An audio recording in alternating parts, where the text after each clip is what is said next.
हा SRT बेडवरील कापूस आहे. 4.5 फूट बाय 6 इंचाचं अंतर असल्यामुळं कापूस खूप फास्ट आणि वरच्या दिशेनं वाढत आहे. हा फक्त 68 दिवसाचा कापूस आहे. आता अपेक्षित आहे की याची वाढ थांबवणे अपेक्षित आहे. तर याच्यामध्ये 2 प्रकार करू शकता आपण.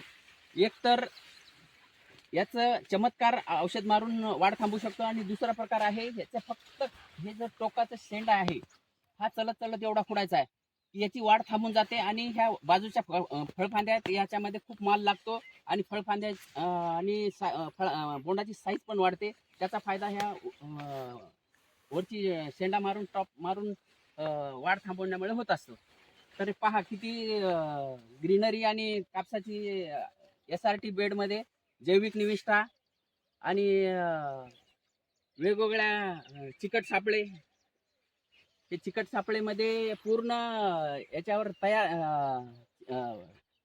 कीड याच्यावर चिटकून बसलेली आहे. त्याचा आमचा खर्च वाचला. प्रकाश सापळे वापरलेत, फेरोमन सापळे इथं आपण वापरलेले आहेत. त्यामुळं हा कापूस पूर्ण निरोगी आणि हेल्दी आहे.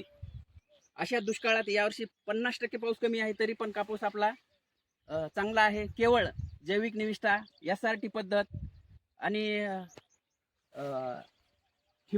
ठिबकमधून जीवामृत, गोकृपा, डिकम्पोजर, अंडी आणि ताक याचं मिश्रण असं दिलेलं असल्यामुळे हे कापूस एकदम चांगल्या प्रकारे वाढून चांगलं उत्पादन देण्याची आम्हाला अपेक्षा आहे. आता यामध्ये झाडाची संख्या बसलेली आहे 4.5 बाय 6 इंच असल्यामुळं 19,330 झाडं एका एकरमध्ये बसले. एका एकरमध्ये आणि आपण 5च फळफांद्या धरल्या आणि 5च ग्रॅमचं वजन पकडलं आणि प्रत्येकी 5 फळफांद्याला 5 बोंड पकडल्यामुळं याच्यामध्ये किमान 22 क्विंटलचं उत्पादन एका एकरमध्ये निघण्याची अपेक्षा आहे. परंतु आम्ही 17, 18, 20 क्विंटल जरी आम्हाला यात उत्पन्न मिळालं तर आमचं समाधान राहील. त्यामुळे सर्वांनी दादा लाड घनदाट पद्धत, SRT पद्धत, ठिबक, जैविक निविष्ठा आणि जेवढ्या काही उपाययोजना आहेत त्याच्यावरील कीड आणि रोग नियंत्रण करण्याच्या सर्वांनी वापरायला पाहिजे. आणि याप्रमाणे सर्वांनी SRTचे वेगवेगळ्या पिकाकडं आपण जाऊन आपली उत्पादकता आपल्या स्वतःच्या हाताने वाढवू शकतो. धन्यवाद. आता हे अंतर जास्त आहे, त्यामुळं गळफांद्या ह्या झाडाला जास्त आलेल्या आहेत ऊन वारा भेटल्यामुळं. आणि याला गळफांदी म्हणतात. हे जे 2 स्पर्धा करत वर गेले का शेंड्याबरोबर एकदम, ह्या 2 गळफांद्या असतात. याला माल लागत नाही, ते आपल्या पिकासोबत स्पर्धा करतात. ही झाली गळफांदी आणि ही एक गळफांदी आहे. आता गळफांदीचा फरक दाखवतो. याला बोंड नाही लागत, त्याच्या फांदीला पाते लागतात, आलेल्या फांदीला पाते लागतात. आणि फळफांदीला पाहता पहिल्या पानापासून हे पहिलं पान लगे बोंड, दुसरं पान पहिले बोंड, प्रत्येक पानावर याच्या फळ लागतंय म्हणून याला फळफांदी म्हणतात. आता हे बघा, ही याला फळं जास्त आहेत म्हणून फळफांदी. आणि ह्या फांदीला काहीच लागत नाही. त्याच्या उपफांद्या ज्या असतात, उपफांद्याला कुठंतरी पाते लागतं आणि एवढं भरत नाही. त्यामुळे ही फांदी काढणं आवश्यक आहे.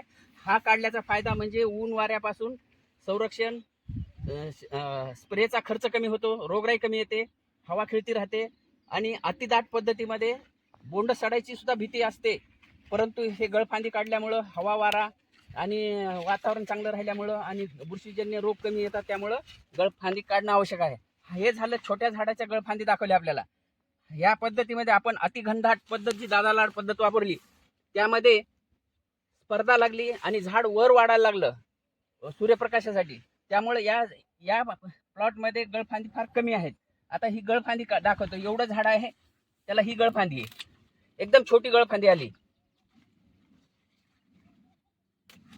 ही गळफांदी आहे. अशा गळफांदी काढून आपल्याला जे स्पर्धा करायला लागलेत विनाकारांचं, जे अन्नद्रव्य खाणाऱ्या गळफांद्या आपण काढण्याचं काम सुरू केलेलं आहे. गळफांदी या झाडाला जास्त यायला लागल्या, अंतर जास्त असल्यामुळं. या झाडात अंतर कमी असल्यामुळे या डबल फायदा व्हायला लागला.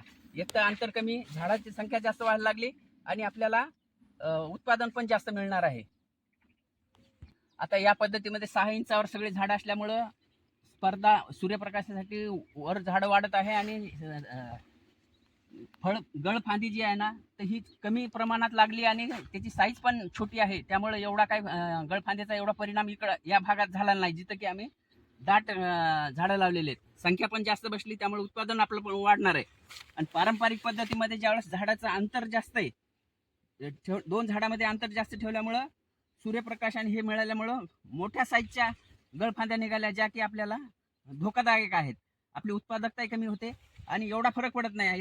याच्यामध्ये झाडं जरी कमी पडले तरी योगायोगानं आपलं उत्पादन पण कमी होणार आहे, कारण झाडाची संख्या कमी बसली. याच्यात झाडाची संख्या दुप्पट व्हायला लागली. त्यामुळं ही घनदाट दादा लाड घनदाट पद्धत सर्वांनी वापरायला पाहिजे, अशी माझी इच्छा आहे.